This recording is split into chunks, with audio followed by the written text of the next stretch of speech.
The following content is not intended as a substitute for professional legal advice, medical advice, diagnosis, or treatment.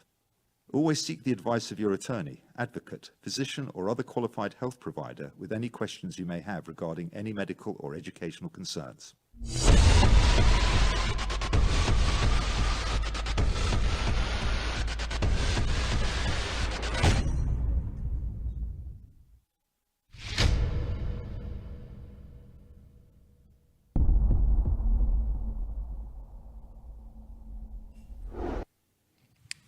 Hello and welcome to Empower Dyslexia. I'm Steven Yearout, and on this show we're here to help you become a better partner in education.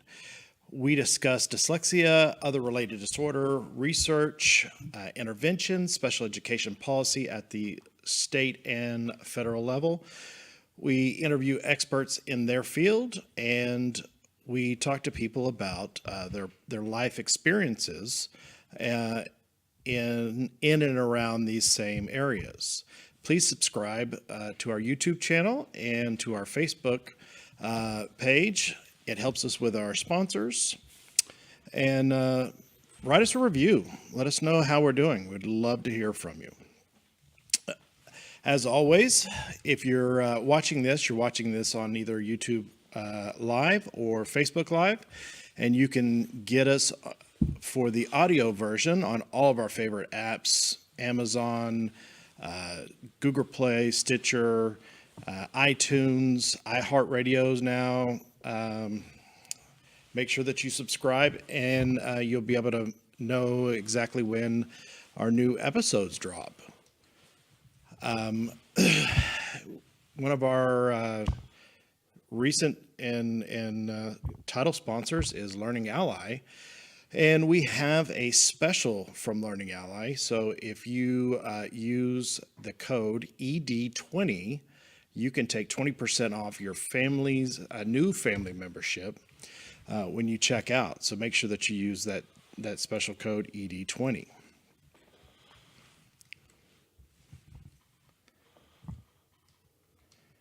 Oh, there we go. All right, today we have a very special guest. Eric McGehearty is a CEO of a top-performing full-service digital marketing agency here in Dallas, Texas. He's also a co-founder and spokesman for StandUp LD.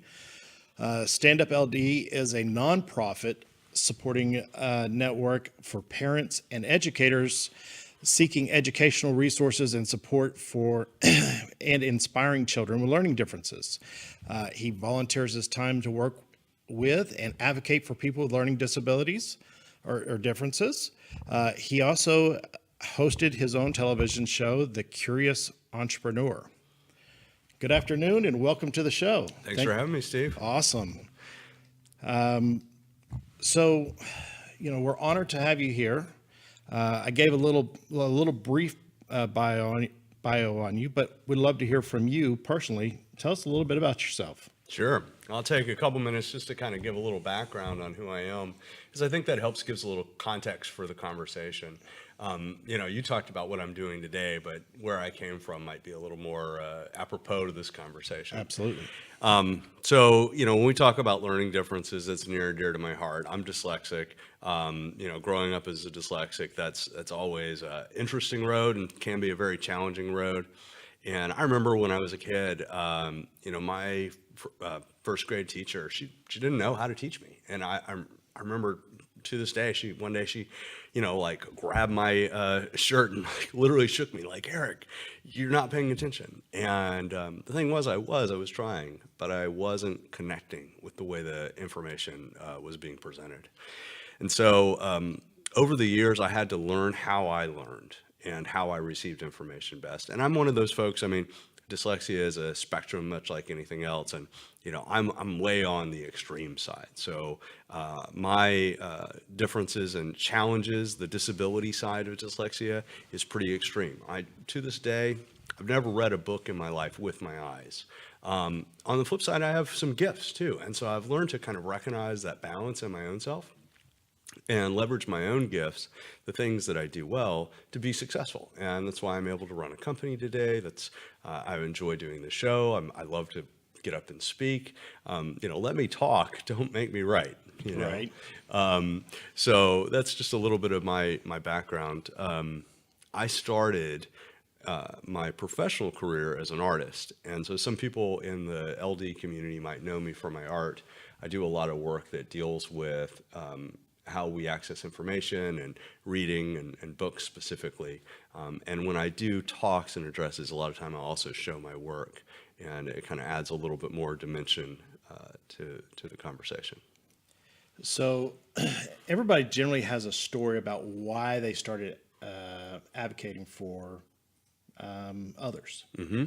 Was there an event, or, I mean, everybody has their own personal story, right? Like we're both dyslexic. Now that my kids are dyslexic, I see that, hey, there's still that need out there. That's why I did it. But was there something like that for you? Very similar story. So mine goes back a little bit further. When I finished grad school, so I got my MFA in sculpture, and immediately after grad school, I became an adjunct professor. And so because I was doing work that dealt with reading and my disability directly, people said, hey, Eric, will you come and speak at our event? Tell us about your artwork, tell us about your learning difference. And so I agreed to start doing that. So I started getting comfortable speaking about dyslexia and other related learning differences early on in my life. And I got the opportunity to meet some really incredible, gifted, talented people who had become very successful in life, who also had either dyslexia or ADD or other related learning differences. And I saw that there was a real power in that community. And so that's when I started getting involved. And then when I started my business, Globe Runner, which is my primary business today, I took a backseat for me. I wasn't, it wasn't front and center in my life to go do advocacy work anymore. And I kind of thought I did that. That was a phase in my life. Well, little did I know that I would then later have my own kids. And when my son, when he was 6, he was identified as being dyslexic. And it hit me like a ton of bricks. I mean, it really, really emotionally just got me. And all these feelings came back from when I was younger and the pain that I'd gone through, right? Feeling different and not feeling like I was part of that group and not getting the classroom the way it was presented to me. And so that pain just suddenly, I thought I was the most well-adjusted person in the world, and I realized that I was not. And so that was a big wake-up moment. So when he was identified, my wife and I looked at each other, said, I've already been doing this kind of speaking and connecting with other successful adult dyslexics for years. And she's also has a learning difference herself. So we said, we got to do something. If anybody in this world is prepared to help other parents, it's us, and we'll probably help ourselves along the way, right? And so we started organizing parent groups at first, just very informally. We'd post a poster in the library and say, we've got a speaker coming in, and we'd rent a room out of the library and have one of my friends or myself or somebody who could share their story come in and talk to parent groups. And that grew over the next couple years into what would eventually become StandUp LD, which is our nonprofit, which takes up all of my wife's time and a pretty significant chunk of my time, all of my volunteer time. So the very first meeting that I went to was actually a StandUp LD meeting. Wow, really? And it was probably 5 or 6 years ago. Yep, yeah. That's right. That would have been early days. Over in Addison. Yeah. It was at your building. At my office. And I was just trying to figure out, what do I do? Which way do I go? I mean, I know I have the fight in me. I just need to know which way's the battle. Yeah. Right? So, you played a role in this. Empower Dyslexia, without even knowing that you played a role in Empower Dyslexia, because that started me on my journey to make sure that I was going in the right direction.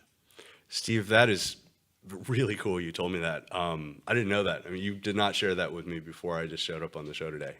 So thank you for that. That really makes my day, honestly. I mean, it just shows how the little things that we do, or the things that we do, touch so many people without us ever knowing about it. Mm-hmm.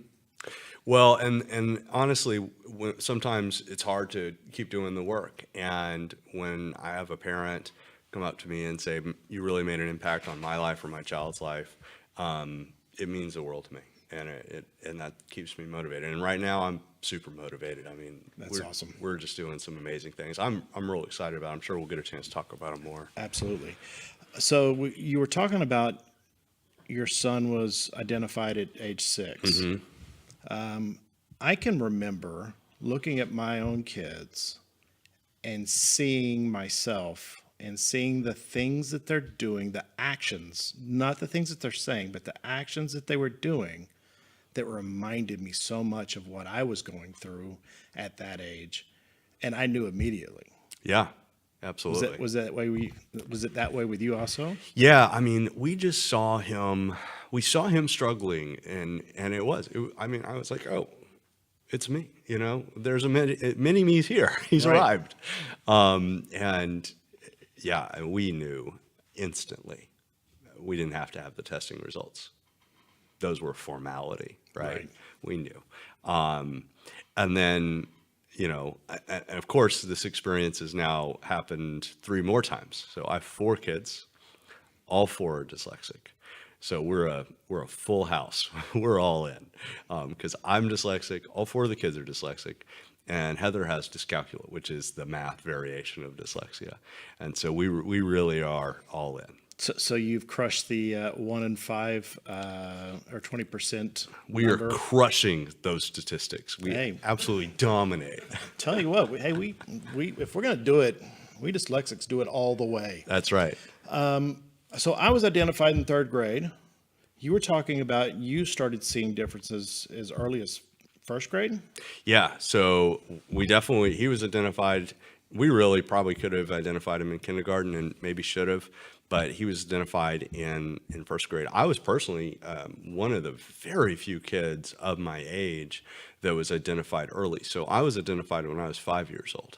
And I think that's a lot of factors went in that. One, I'm an only child, so my mom had no one to pay attention to but me. Right. 2, I happened to have a teacher who was very well educated around learning differences at the time, who kind of pointed out to my mom that this might be what's going on. And 3 is, I mentioned to you before, I'm on the extreme side. So they were like, something's going on here, Right. Because I was in some ways very precocious, right? I had a very strong vocabulary as a youngster.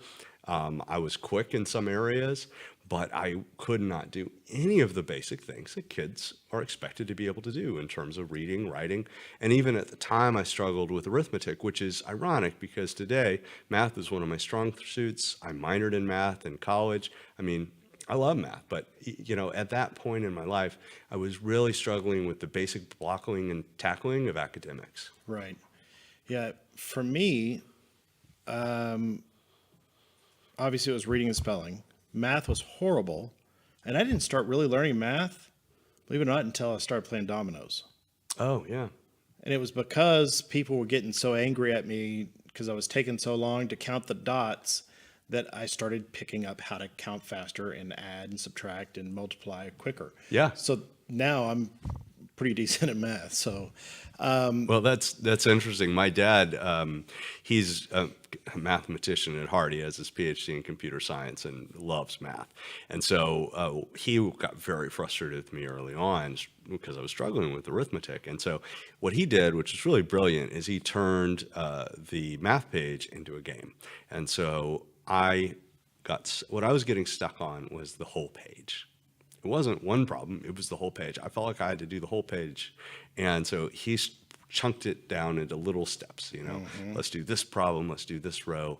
And, it was kind of this game where I got points for each one I did and each row I completed. And, he made it fun. And it was interesting because he had been very frustrated. And then that one night, I remember he's like, okay, Eric, this is a game, let's make this a game. And he made it fun. And I killed it that night. And that was like a real tipping point for me.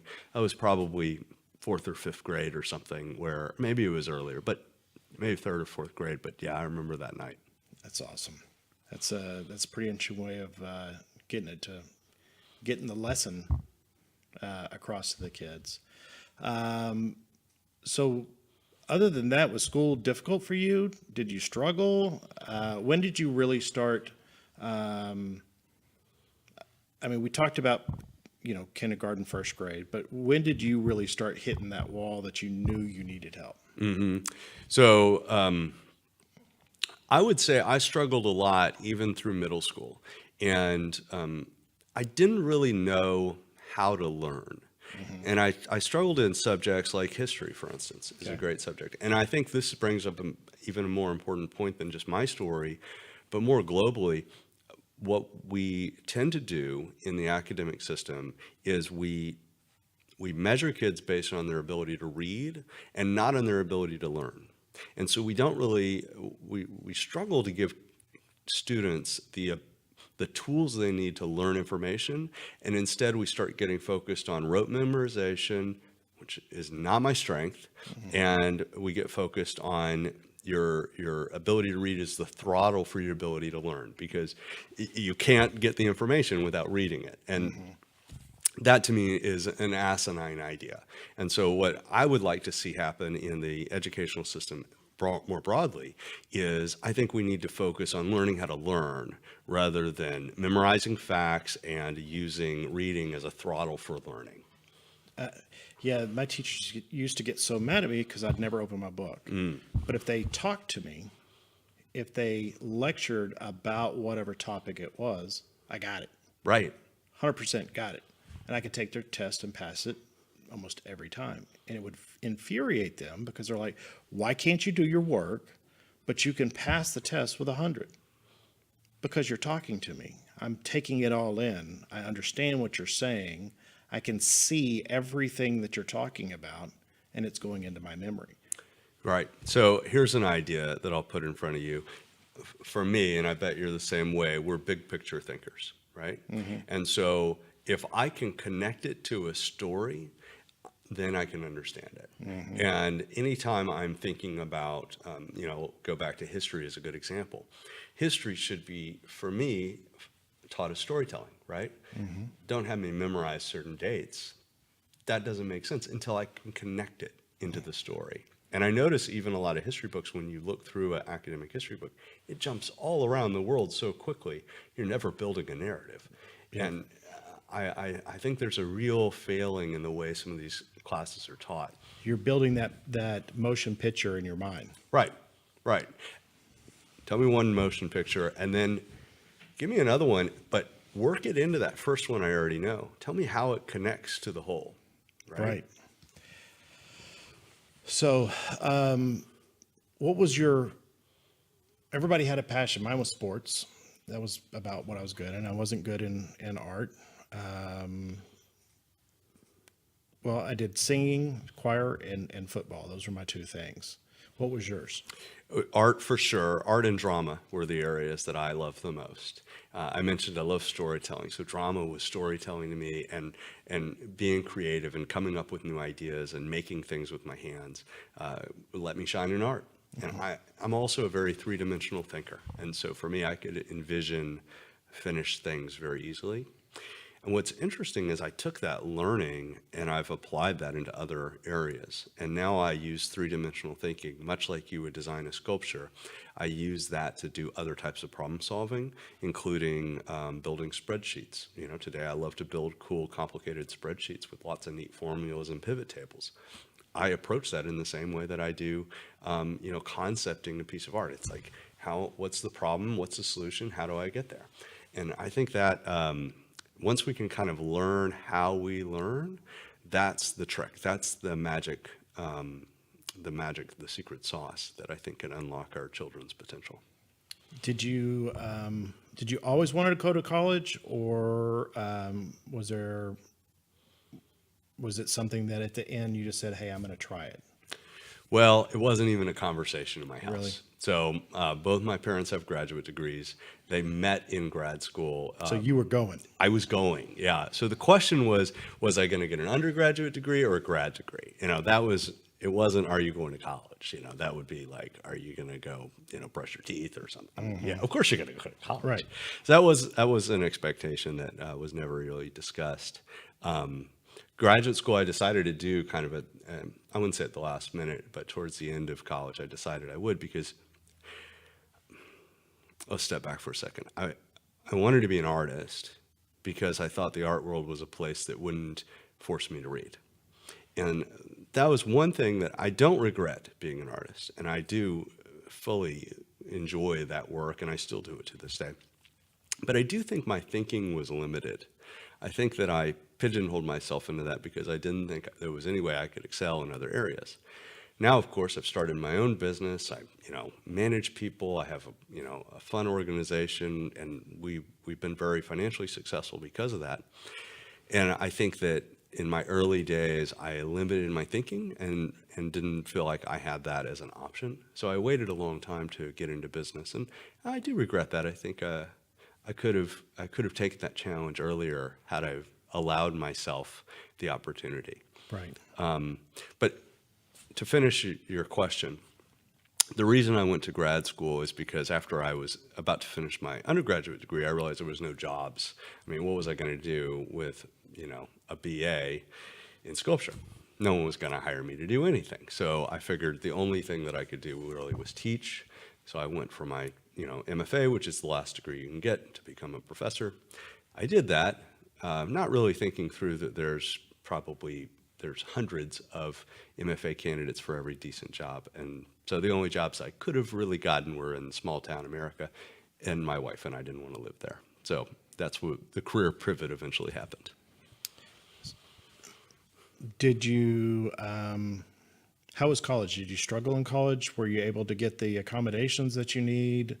Were your professors, open to providing those type of accommodations for you? Yeah. So actually undergraduate was phenomenal. It was the best learning environment I had been in. And I'll tell you why. It was an environment that valued thinking more than it valued mechanics. And so I went to a really small private university, which I think is a great, opportunity for a lot of people. I went to a school called the University of Ozarks. I'd recommend it to anyone. So undergrad was a phenomenal experience. Then I went to grad school, and that was a different world. I went to UNT, giant school, great school in many ways, but their accommodations that they were willing to provide at the time were extremely limited. And so I had to do a significant amount of self-advocacy to get appropriate accommodations. And so I'll tell you the story. What happened was I start the first semester. I signed up to get accommodations. I had to get retested, of course, to validate that I had a learning disability, that I qualified, and all that jazz. I managed to do that, by the way, through the Texas Workforce Commission. Keep in mind, if anybody's of a working age where they're a working adult and they want to get continuing education and need testing, they can get it for free through the Texas Workforce Commission. Really? Yeah, it's a really cool deal. Okay, well, we'll make sure that we add that on our website. Yeah, that's something that I don't think a lot of people know. It's not available for kids, but as an adult, if you're trying to further your career and you need to document a disability, they'll do that. So I got free testing through them, and then took that to UNT. They got me into the disability support services, and they said all the right things. But when it got down to it, what happened was I went and bought all my books. I was in a advanced art history class, of course, graduate level art history class. Brought my textbooks in, gave them to disability support services. They said they read them onto tape for me. It was a tape at that time. Right. Keep in mind, you and I are both a little bit older. Yes. So we're sitting there. So I hand them the books. I said, okay, well, I need these books. I think it was Monday that day, and I said, by next Monday, my class is meeting again, and I need to have these all read. And so I check back, throughout the week. You got my tapes ready? You got any of my tapes ready? Nope, the volunteer still has them. And comes Friday, I'm like, I got to at least read them over the weekend. This is my last chance. And he's like, well, we don't have them yet. Come back Monday. So I think it's like Tuesday before I get any tapes back. I mean, the assignment's already passed. I've already missed the deadline. Right. So now I get my tapes. I hand them back my original copies of the book, and I'm like, well, here's next week's assignment. I need more. And now I'm already a week behind. This just keeps happening over and over and over again. And the professor, I went and talked to him. He was not understanding. He had no interest in my plight. He was like, you're not paying attention. You're not working hard enough. You're not trying. Then, Yeah. I'm not going to do anything for you. So it was a really tough situation. I went back to Disability Support Services and explained to them that this was an untenable situation. And because I had had good mentorship, I think, and I had a backbone at that point in my life, I was able to go in and say, look, it's unacceptable and it's going to have to change. And what they did, the counselor that I was working with, or coordinator, I guess they called it, what he did is I don't know if he fudged the paperwork or how he did it, he got me into the blind student program. Now, why is that better? They had more funding for blind students, and they were able to pay readers to read the books on tape. Paid readers read in a studio at the Disability Support Service office instead of in their dorm room, and they got them done on time because they were paid to sit there and do it. It just kind of shows you the inequities in our systems. And so that was a experience that I'll never forget and always remember, that you do really have to know how to advocate for yourself. And that's a big part of the StandUp LD programming, is teaching kids of all ages how to self-advocate. Yeah, and I tell people all the time, you can't look at somebody and go, yeah, you look a bit dyslexic. Right. So, you know, they tend to look at us and go, you look normal, you sound normal, you got a good, you know, you can speak well. Yeah. You're fine. You're fine. You're lazy. Exactly. Yeah, exactly. And that's such a damaging thing to say, particularly for a parent. It's parents struggle with that. My parents, I think, were really great, but there were a few moments where they said stuff that was hurtful like that. Right. So you became a professor. Being a professor that has learning challenges, did it make you look at your students differently? Oh, absolutely. Yeah, absolutely. So the way I did this, I did it the same way every semester, and it worked quite well. So remember, I'm probably the only professor, at least the only one that I know of. If you're watching and you're a professor, come tell me that you're dyslexic, because I'm the only professor that I know of that's never read a book in his life, right? So kind of a claim to fame. Mm-hmm. Needs to be on a Wikipedia page somewhere. So, hey Ziggy, can you make that happen? Maybe we'll talk about it after the show. So I'm sitting there teaching the class, and I'd read the text. I'd listen to the textbook on audio, and then I'd come give my lecture. And none of the students knew I was dyslexic. And then about halfway through the semester, we'd take a day and I would do a slideshow of my work, and I'd show them my work, and I'd tell them my story, and I'd tell them I was dyslexic, and I'd tell them that I wasn't able to read it with any level of fluency, and actually had never read a book in my life. And their jaws would just hit the floor. I mean, because I had gone through this whole half of the semester. They didn't have a clue. They thought that obviously I knew my material well, because I was challenging them and debating with them, and really, they considered me a pretty hard professor. For me to go out and out myself like that mid-semester was the best moment, because I'd already proven it completely. They fully felt like I knew what I was doing, and then they're like, wow. Every single time I did that, I'd have 3, 4, 5 kids come up to me and say, Eric, that meant so much to me. I'm dyslexic too, or I've never told anybody, but I think I'm dyslexic. Every time I had these amazing stories of these students coming out and really opening up, and for the first time feeling comfortable, many of them for the first time feeling comfortable to share. So you say you've never read a book before, cover to cover. Correct. I haven't either. Yeah, well, awesome. Welcome to the club. Welcome to the club. So Z, that's 2 on Wikipedia. Can't I just do the one of like the people who've never read a book, and then you each have your own entry? Hey, whatever. But yeah, so in high school, I tell a story about wanting to read Lord of the Rings. Oh yeah, great book. Had no idea what Lord of the Rings was. Had a cool name, and it was a thick book. I'm now, because I'm going through intervention right now, I'm now reading Lord of the Rings. And if I would have known how hard some of those words are in Lord of the Rings, I would have never picked Lord of the Rings. I mean, I'm sitting there going, what in the world was I asking for? Yeah, it's a tough book. I mean, that's like, Ziggy, that's like me telling our guest last week that I want to run a marathon.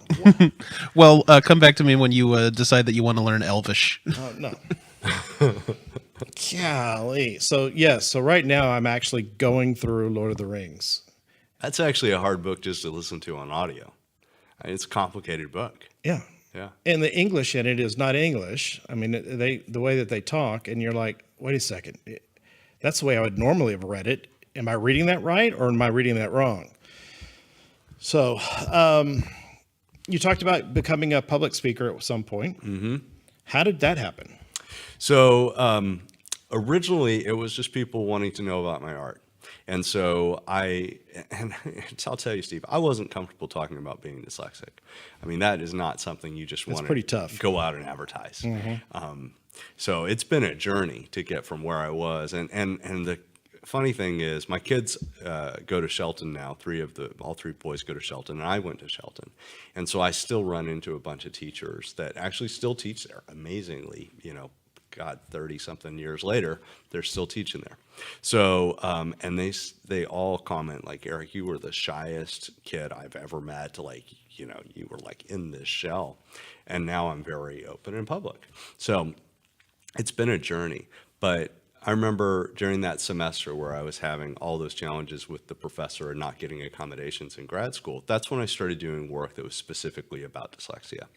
And it was one of my professors who I did some work that was really dark, very sinister stuff. And he said, what's all this dark work about? And eventually I told him, well, I'm dyslexic and it's a big problem and here's what's going on. And he said, I'd like to see that in the work. And so that was the impetus for the creative kind of work that came out of that. So I had to be open to tell people why I had made the sculpture. I had to be. Mm-hmm. And so it started with my class. And then Shelton actually called me up. I think that was the first talk I ever did. And they said, hey, you're about to finish grad school. That's really cool. We saw some of your artwork. It looked cool. Can you come talk to some of our middle schoolers or something? And I said, okay, that's a safe environment. So I went and gave this speech to a couple hundred middle schoolers, and it went great. I mean, they loved it. They ate it up, and I felt really good about it. And so then the next time somebody called me and said, hey, will you come share your story? I'd go share my story. And before you know it, schools all over the place were just kept calling me up. I'd get teachers and parents, and everybody wanted me to come share my story. So I did that very consistently for a couple years. And then eventually I got a really cool opportunity. Your sponsor, Learning Ally, has not always been called Learning Ally. It used to be called Recording for the Blind and Dyslexic. Okay. And I'm a user of that service of Learning Ally / RFB&D, Recording for the Blind and Dyslexic. My parents signed me up for that when I was probably 10 years old. And so I've been using that same service the whole time. And so I have the tape player and listen to their tapes, and I just loved it. So because I had been doing all these talks, they called me up. They were going to have a big event for all their volunteers in Dallas. So I went and I spoke. I was their keynote speaker for that event. And the woman at the time who was a vice president with the organization, she was there. And she loved my story. And she said, Eric, I want you to come work for us and be a spokesperson for the organization. And of course I agreed immediately. I was like, great, what do I have to do? And so I flew around the country and got to be their spokesperson and really sing the praises of why Learning Ally is so great. And they kind of were going through that name change actually during that time period is when they were concepting the new name change. And I remember being in meetings with the leadership team, like we're thinking about rebranding and all that kind of good stuff. So that's pretty cool that they're a sponsor of the show today because I have this history with Learning Ally and such a soft spot in my heart for them. Absolutely. They're my kids use Learning Ally. And I said that I've never read a book cover to cover. However, I've got probably, if you looked at my phone, I probably have 50 books on my phone that I've finished. In Audible. In Audible, yeah. Yeah. Same. That's how I get it now. But now that I'm going through remediation, I'm excited about finally sitting down and actually reading a book cover to cover. Yeah. There is something neat about that. For me, that's not something is a goal at this point in my life. But I got to tell you a little story about Learning Ally since we're on the subject, or Recording for the Blind and Dyslexic. So back in the day, they had these ginormous tape players. I don't know if you've seen those. Mm-hmm. So they're ginormous tape players, and they're a 4-sided cassette, which sounds weird, but what they did is they split the audio track of a tape, so it played sides 1 and 3 on one side and sides 2 and 4 on the other side. So you had to have a special player to play their tapes. Right. And I loved listening to audiobooks. I mean, when I was a kid, I was voraciously, constantly listening to audiobooks. And it got to the point where, like we'd go on plane flights. And I remember every time we go on a plane flight, I'd want to bring my book with me. Because my dad, he always liked to read a paperback. And I didn't want to sit on the plane and do nothing. This is long before they had Right. TVs or iPads or anything like that. So I'd lug this huge thing through the airport. And every time security would stop me, they thought it was some kind of bomb risk, Right.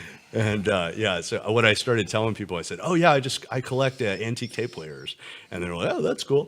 Can you imagine trying to get that through security today? No kidding. Yeah. So it's funny that you say that your first talk was to a bunch of middle schoolers. That was mine. Oh yeah, that's a great crowd. Yeah. I mean, if you can ask, I can't ask for a better crowd. I love talking to kids. And Absolutely. And then when you speak to adults, the thing that and I'm sure you've seen this too, it's awesome. After your talk, you have grown men coming up to you with tears in their eyes going, "You've told my story. How did you know?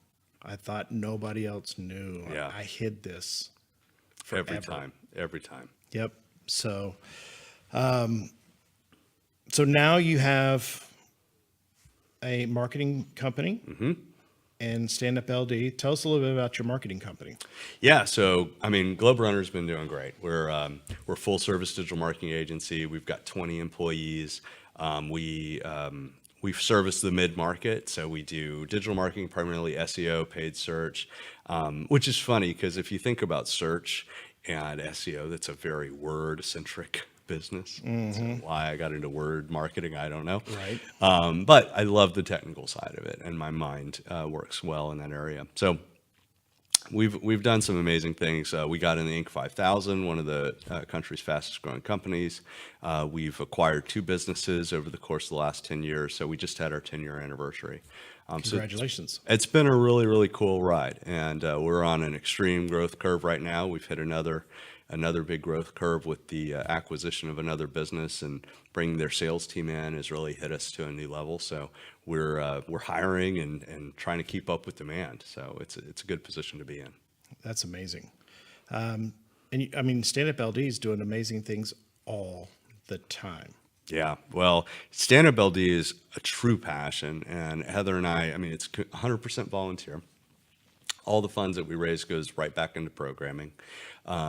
We have done some cool things. So this year we've got some really neat things kicking off. So we do 3 types of programming. We have inspirational speakers, roundtable resource events, and student workshops. And I want to talk about each one a little bit.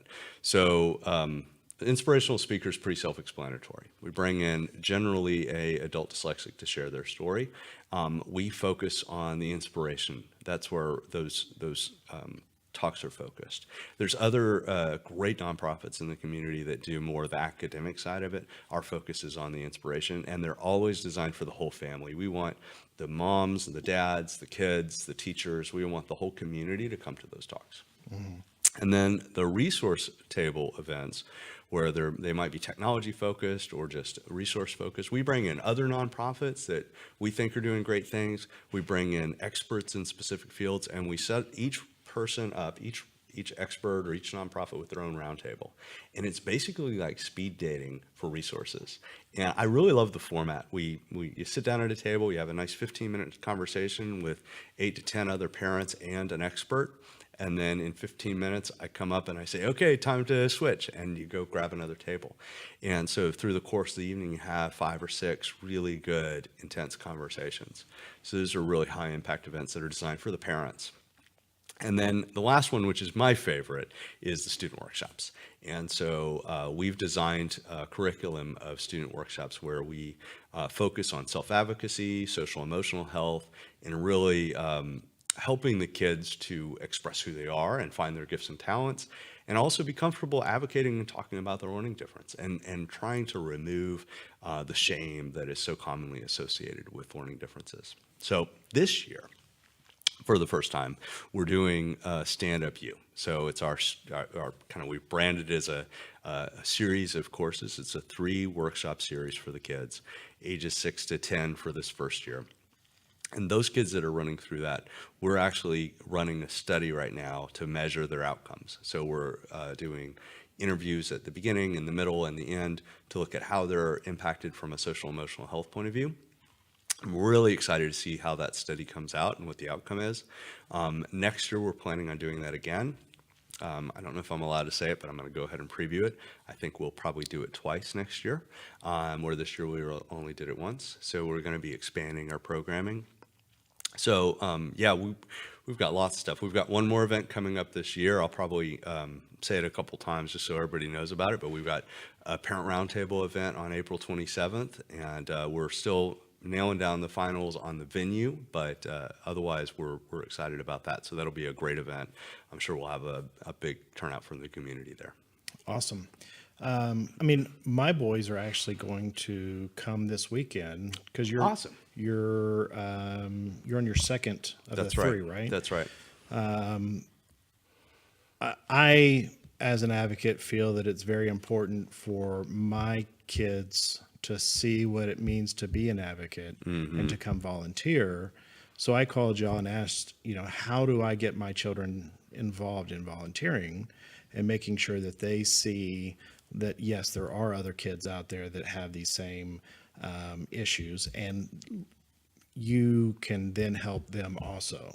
That's so important. And honestly, I think that's kind of the next phase of where I see StandUp LD going. Is what I'd like to see happen is students that have been going through our workshops now for, we've been doing the workshops formally for 4 years. And I would like to see some of those students start to become the student leaders. The mentors, yeah. The mentors for the next generation. And that peer-to-peer connection, you cannot beat that. Absolutely. I mean, because when you become comfortable with your story and you're able to actually get out there and tell it and get it across, then you can help others do the same thing. Right. Well, and that's, I mean, I've facilitated all of the student workshops to date. Eventually, we'd like to open that up to other facilitators.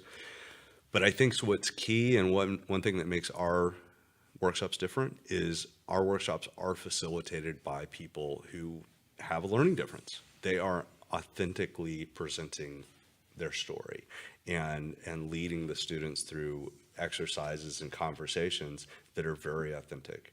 And no offense to somebody that doesn't have a learning difference, but if you haven't lived it, it's hard to lead that type of conversation.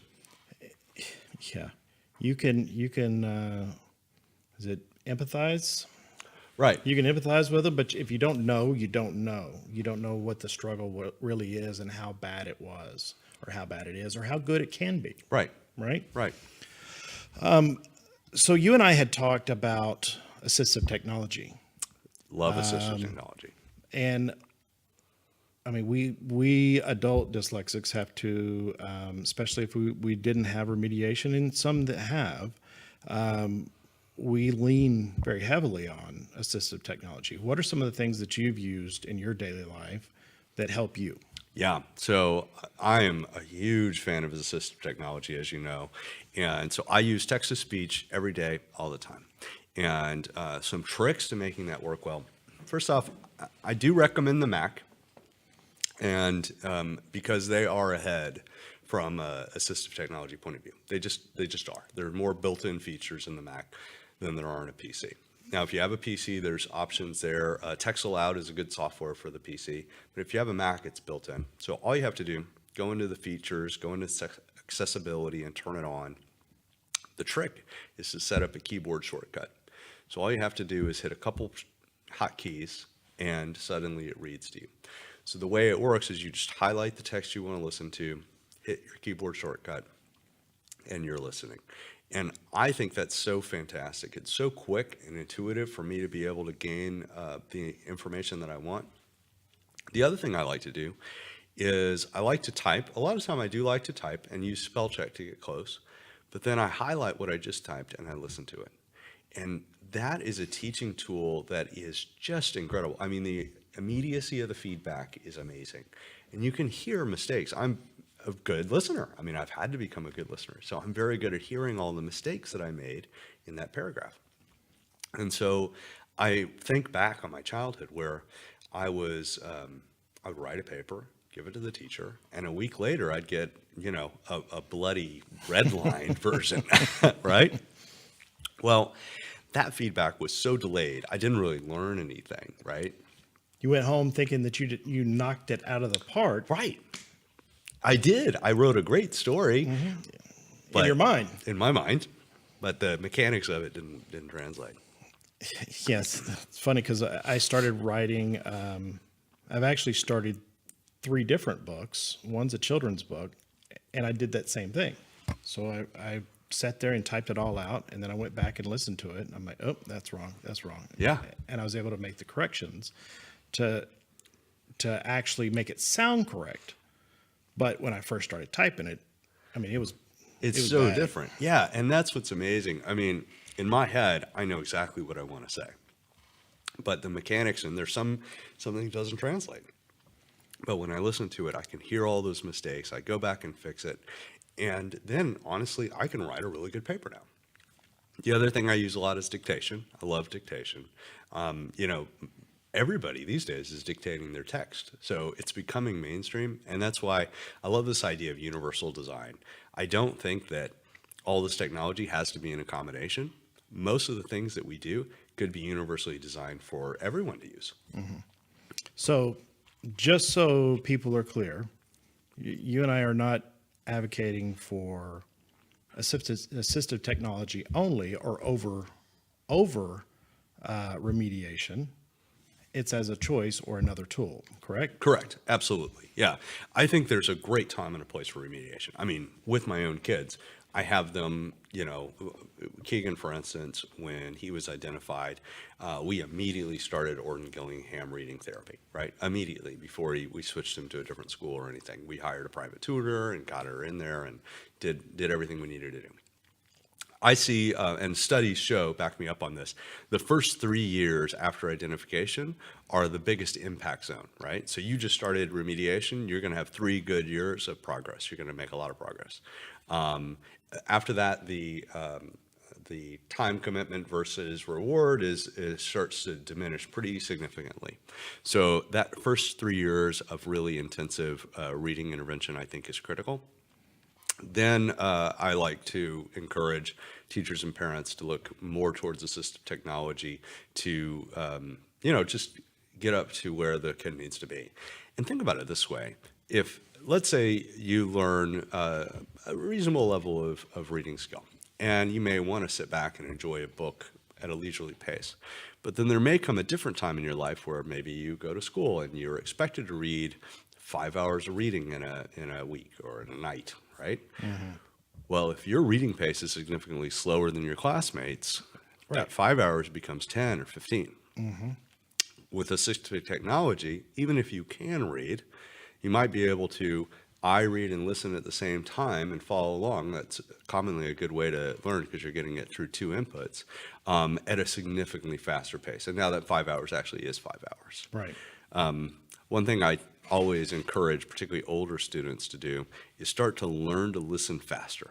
And so when they're doing their text-to-speech, slowly crank that speed up. Right. And that way you can do it 5 hours reading in 5 hours instead of 5 hours reading in 10 hours. Right. Yeah. Awesome. Well, is there any events that are coming up in the near future for StandUp LD? Yeah, so April 25th is our next event, and this is 2020 in case somebody's watching this next year. So April 25th. If you missed that one, or if you want to see what else is coming up, always go to our website at standupld.org, or if we're very active on Facebook, Heather does a fantastic job keeping up with that. So you'll find our latest events there. And if you're not signed up already, please join our mailing list. That's really probably the best way to get information, is to get on our email list. We email all of our events and all of our information so that you can sign up and get your kids involved. You know, as a parent, learn all the resources that you have available to you. You just may not know about them yet. And as a teacher, you can learn how to support your kids better. And Is it, yeah, we've got Get Involved there, one of the tabs across the top. So if somebody wants to volunteer, they can go there and sign up to volunteer also? Yeah, thanks for mentioning that. That's actually an area that we could use a lot of help in. We'd really like to expand the volunteers that we're working with. We need really 3 types of volunteers. We need volunteers at the events, which we usually don't have a problem getting enough volunteers at the events because a lot of parents want to help out. So that's one thing. Then we need kind of more of a sustaining volunteer level, somebody who's interested in helping out with getting the email communications out in a timely way, helping to update the website, helping to, find the venues for the next event and organize all those types of details. So we need that type of person. And then there's a lot of great events in the community that we want to have a presence at, and we just simply don't have the manpower to be at everything. So we would like to have a handful of StandUp LD ambassadors who would like to represent the organization at community events. Okay, so they can go to your website. Sign up to volunteer, just kind of indicate if one of those 3 might appeal, or if you want to just have a conversation and learn about what those might mean, and then sign up. That would be great. That's awesome. Yeah, it's really important for us to be out in our community and constantly talking about the issues that we're facing, because we tend to hide these things very well, and the family tends to hide it too. So the more that we talk about it, the more that we make it more normal. I guess is probably not a right way to say it, but it's out in the open more. People then come back and go, yeah, hey, I'm dyslexic, or I've got my son who's dyslexic, and what can I do to help? It really is, and it's difficult at first, but it's so important. I'll tell you, so one gentleman I met who's very successful adult dyslexic, before he started talking about being dyslexic, he ran big construction projects, and people come over and they'd hand him a document and say, hey, will you read this, make sure the contractor we're in scope, or you look at the architect's drawings, and he would always say, oh, I forgot my glasses, till one day somebody was like, they're on your head, then he didn't have an excuse. But he then switched his conversation, and now he's open about it. But it's easy to do I forgot my glasses. Mm-hmm. It's a little bit harder. It takes a lot more emotional energy to say, oh, by the way, did I tell you I'm dyslexic? But it's liberating. And the other thing is it humanizes you. And what I've found, these days in business, I out myself all the time. I'll sit down in a business meeting and I'll start writing on the whiteboard, which, oh my God, I got to spell in front of everybody. And I'll just turn around before I even start writing. I'll say, hey, by the way, I am like super dyslexic, so don't worry about the spelling. Here's the ideas.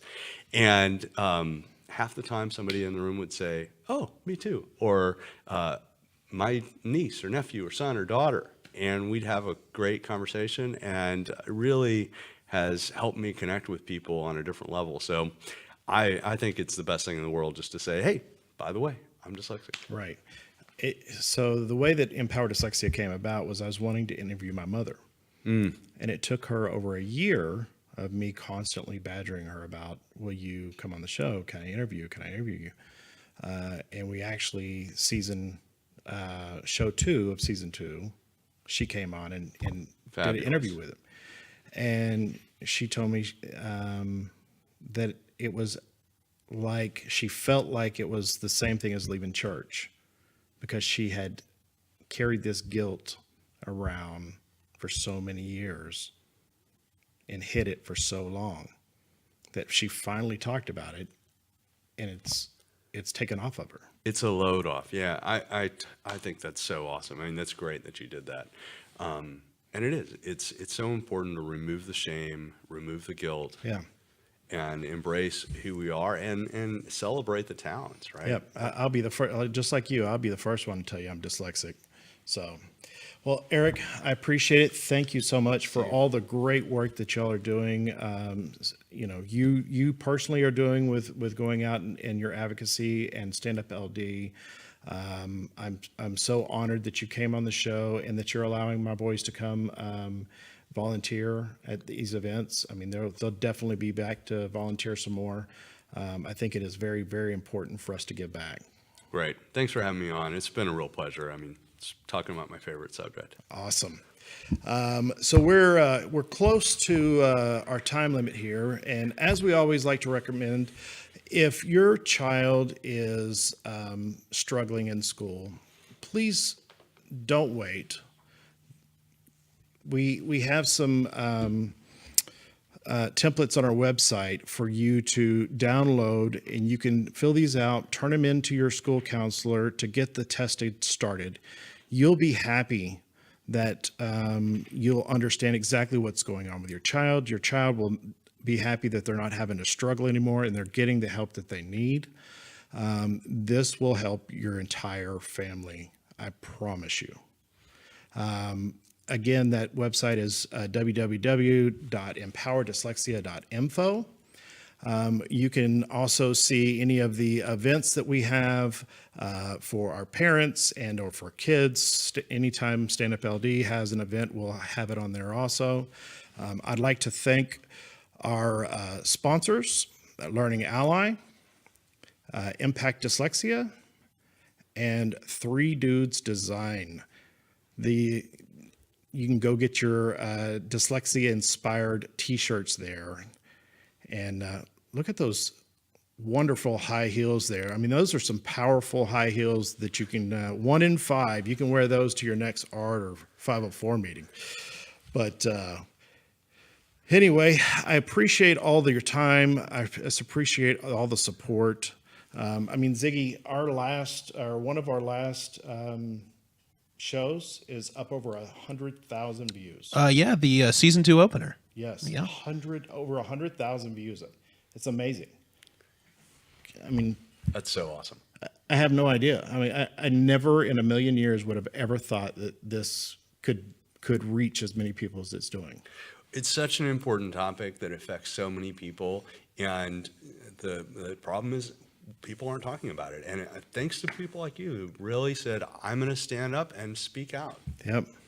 So until next Thursday, we'll see you there.